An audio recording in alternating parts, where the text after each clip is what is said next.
श्री ऋणमोचन महागणपति स्तोत्रम्। अस्य श्री ऋणमोचन महागणपति स्तोत्रस्य शुक्राचार्य ऋषिः अनुष्टुप् छन्दः।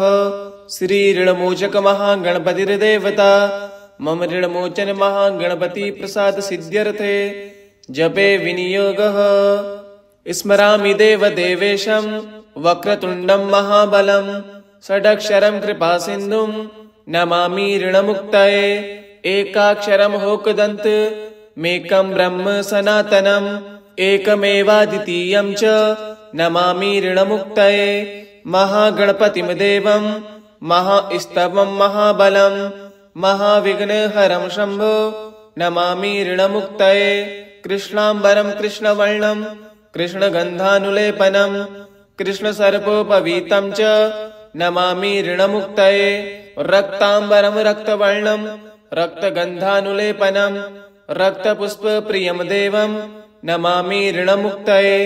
पीताम्बरं पीतवर्णं पीतगन्धानुलेपनं पीतपुष्पप्रियं देवं नमामि ऋणमुक्तये।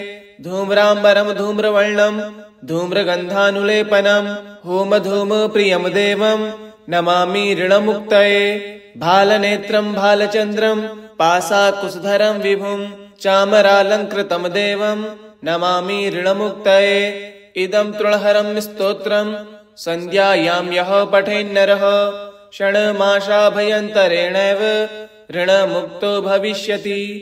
स्मरामि देवदेवेशं वक्रतुण्डं महाबलं षडक्षरं कृपासिन्धुं नमामि ऋणमुक्तये।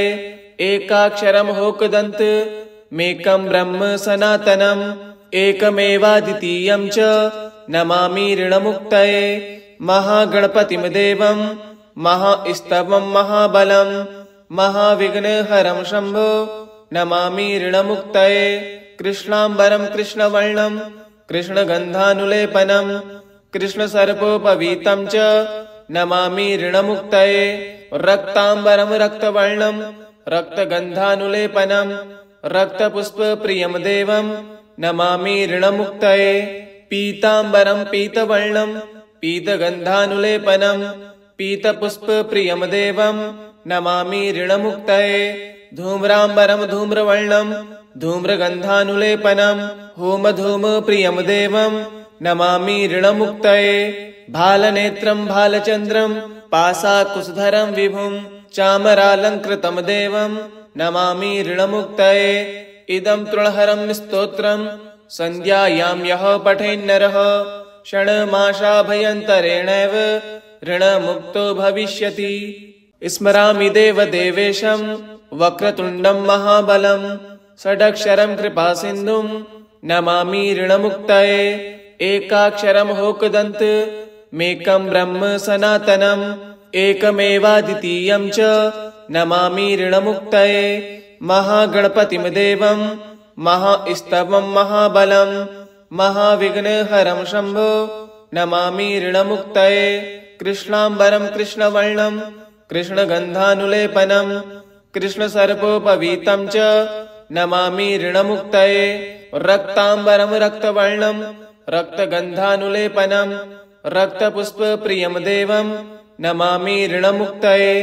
पीताम्बरं पीतवर्णं पीतगन्धानुलेपनं पीतपुष्पप्रियं देवं नमामि ऋणमुक्तये। धूम्राम्बरं धूम्रवर्णं धूम्रगन्धानुलेपनं होमधूमप्रियं देवं नमामि ऋणमुक्तये।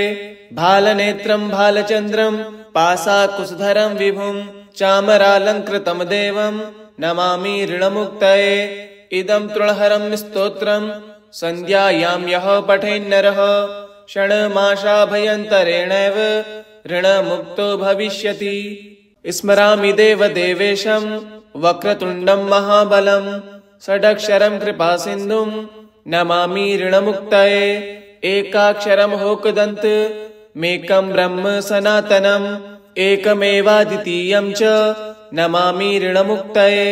महागणपतिं देवं महास्तवं महाबलं महाविघ्नहरं शम्भो नमामि ऋणमुक्तये।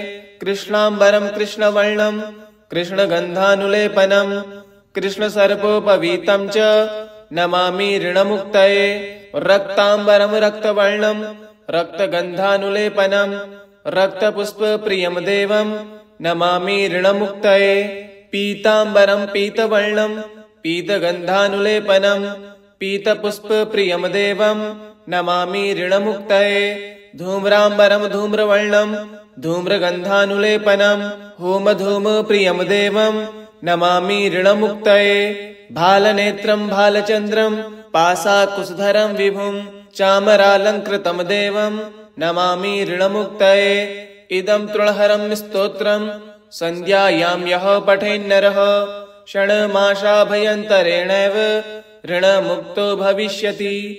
स्मरामि देवदेवेशं वक्रतुण्डं महाबलं षडक्षरं कृपासिन्धुं नमामि ऋणमुक्तये एकाक्षरं होकदन्त मेकं ब्रह्म सनातनम् एकमेवाद्वितीयं च नमामि ऋणमुक्तये महागणपतिं देवं महास्तवं महाबलं महाविघ्नहरं शम्भो नमामि ऋणमुक्तये कृष्णाम्बरं कृष्णवर्णं कृष्णगन्धानुलेपनं कृष्णसर्पोपवीतं च नमामि ऋणमुक्तये रक्ताम्बरं रक्तवर्णं रक्तगन्धानुलेपनं रक्तपुष्पप्रियं देवं नमामि ऋणमुक्तये पीताम्बरं पीतवर्णं पीतगन्धानुलेपनं पीतपुष्पप्रियं देवं नमामि ऋणमुक्तये धूम्राम्बरं धूम्रवर्णं धूम्रगन्धानुलेपनं होमधूमप्रियं देवं नमामि ऋणमुक्तये भालनेत्रं भालचन्द्रं पाशाकुशधरं विभुं चामरालङ्कृतं देवं नमामि ऋणमुक्तये इदं तृणहरं स्तोत्रं सन्ध्यायां यः पठेन्नरः षण्मासाभ्यन्तरेणैव ऋणमुक्तो भविष्यति। स्मरामि देवदेवेशं वक्रतुण्डं महाबलं षडक्षरं कृपासिन्धुं नमामि ऋणमुक्तये एकाक्षरं होकदन्त मेकं ब्रह्म सनातनम् एकमेवाद्वितीयं च नमामि ऋणमुक्तये महागणपतिं देवं महास्तवं महाबलं महाविघ्नहरं शम्भो नमामि ऋणमुक्तये कृष्णाम्बरं कृष्णवर्णं कृष्णगन्धानुलेपनं कृष्णसर्पोपवीतं च नमामि ऋणमुक्तये रक्ताम्बरं रक्तवर्णं रक्तगन्धानुलेपनं रक्तपुष्पप्रियं देवं नमामि ऋणमुक्तये पीताम्बरं पीतवर्णं पीतगन्धानुलेपनं पीतपुष्पप्रियं देवं नमामि ऋणमुक्तये धूम्राम्बरं धूम्रवर्णं धूम्रगन्धानुलेपनं होमधूमप्रियं देवं नमामि ऋणमुक्तये भालनेत्रं भालचन्द्रं पाशाकुशधरं विभुं चामरालङ्कृतं देवं नमामि ऋणमुक्तये इदं तृणहरं स्तोत्रं सन्ध्यायां यः पठेन्नरः षण्मासाभ्यन्तरेणैव ऋणमुक्तो भविष्यति। स्मरामि देवदेवेशं वक्रतुण्डं महाबलं षडक्षरं कृपासिन्धुं नमामि ऋणमुक्तये एकाक्षरं होकदन्त मेकं ब्रह्म सनातनम् एकमेवाद्वितीयं च नमामि ऋणमुक्तये महागणपतिं देवं महास्तवं महाबलं महाविघ्नहरं शम्भो नमामि ऋणमुक्तये कृष्णाम्बरं कृष्णवर्णं कृष्णगन्धानुलेपनं कृष्णसर्पोपवीतं च नमामि ऋणमुक्तये रक्ताम्बरं रक्तवर्णं रक्तगन्धानुलेपनं रक्तपुष्पप्रियं देवं नमामि ऋणमुक्तये पीताम्बरं पीतवर्णं पीतगन्धानुलेपनं पीतपुष्पप्रियं देवं नमामि ऋणमुक्तये धूम्राम्बरं धूम्रवर्णं धूम्रगन्धानुलेपनं होमधूमप्रियं देवं नमामि ऋणमुक्तये भालनेत्रं भालचन्द्रं पाशाकुशधरं विभुं चामरालङ्कृतं देवं नमामि ऋणमुक्तये इदं तृणहरं स्तोत्रं सन्ध्यायां यः पठेन्नरः षण्मासाभ्यन्तरेणैव ऋणमुक्तो भविष्यति। स्मरामि देवदेवेशं वक्रतुण्डं महाबलं षडक्षरं कृपासिन्धुं नमामि ऋणमुक्तये एकाक्षरं होकदन्त मेकं ब्रह्म सनातनम् एकमेवाद्वितीयं च नमामि ऋणमुक्तये महागणपतिं देवं महास्तवं महाबलं महाविघ्नहरं शम्भो नमामि ऋणमुक्तये कृष्णाम्बरं कृष्णवर्णं कृष्णगन्धानुलेपनं कृष्णसर्पोपवीतं च नमामि ऋणमुक्तये रक्ताम्बरं रक्तवर्णं रक्तगन्धानुलेपनं रक्तपुष्पप्रियं देवं नमामि ऋणमुक्तये पीताम्बरं पीतवर्णं पीतगन्धानुलेपनं पीतपुष्पप्रियं देवं नमामि ऋणमुक्तये धूम्राम्बरं धूम्रवर्णं धूम्रगन्धानुलेपनं होमधूमप्रियं देवं नमामि ऋणमुक्तये भालनेत्रं भालचन्द्रं पाशाकुशधरं विभुं चामरालङ्कृतं देवं नमामि ऋणमुक्तये इदं तृणहरं स्तोत्रं सन्ध्यायां यः पठेन्नरः षण्मासाभ्यन्तरेणैव ऋणमुक्तो भविष्यति।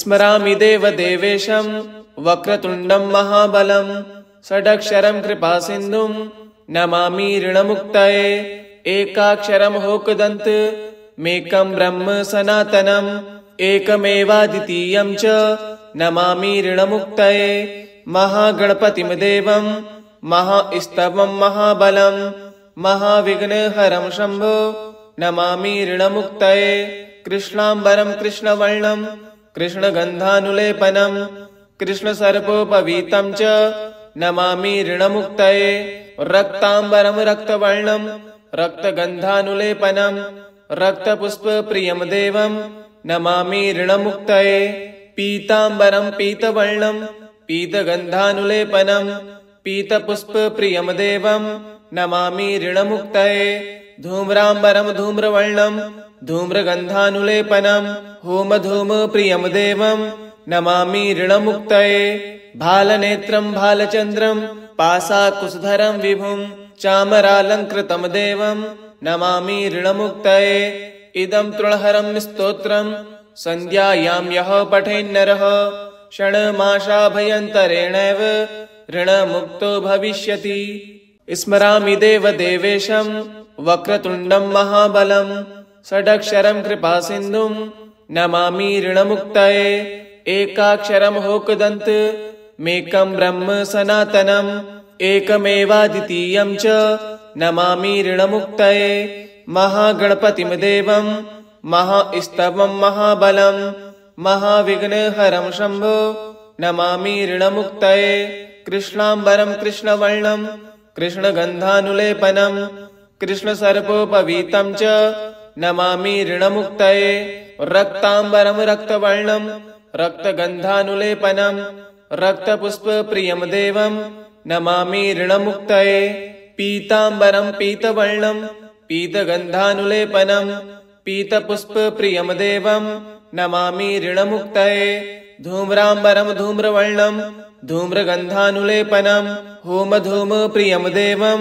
नमामि ऋणमुक्तये भालनेत्रं भालचन्द्रं पाशाकुशधरं विभुं चामरालङ्कृतं देवं नमामि ऋणमुक्तये इदं तृणहरं स्तोत्रं सन्ध्यायां यः पठेन्नरः षण्मासाभ्यन्तरेणैव ऋणमुक्तो भविष्यति।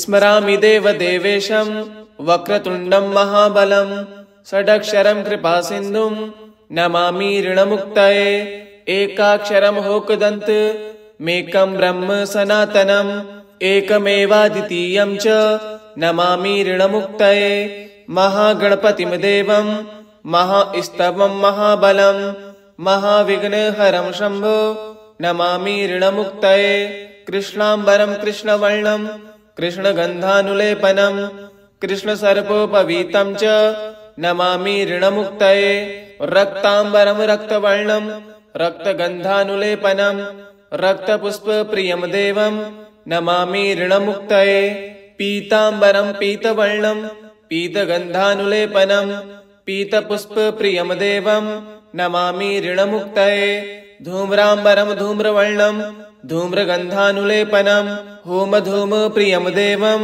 नमामि ऋणमुक्तये। भालनेत्रं भालचन्द्रं पाशाकुशधरं विभुं चामरालङ्कृतं देवं नमामि ऋणमुक्तये। इदं तृणहरं स्तोत्रं सन्ध्यायां यः पठेन्नरः षण्मासाभ्यन्तरेणैव ऋणमुक्तो भविष्यति। इति श्रीब्रह्माण्डपुराणे श्रीऋणमोचनमहागणपतिस्तोत्रम् श्रीगणेशार्पणमस्तु। ॐ गं गणपतये नमः।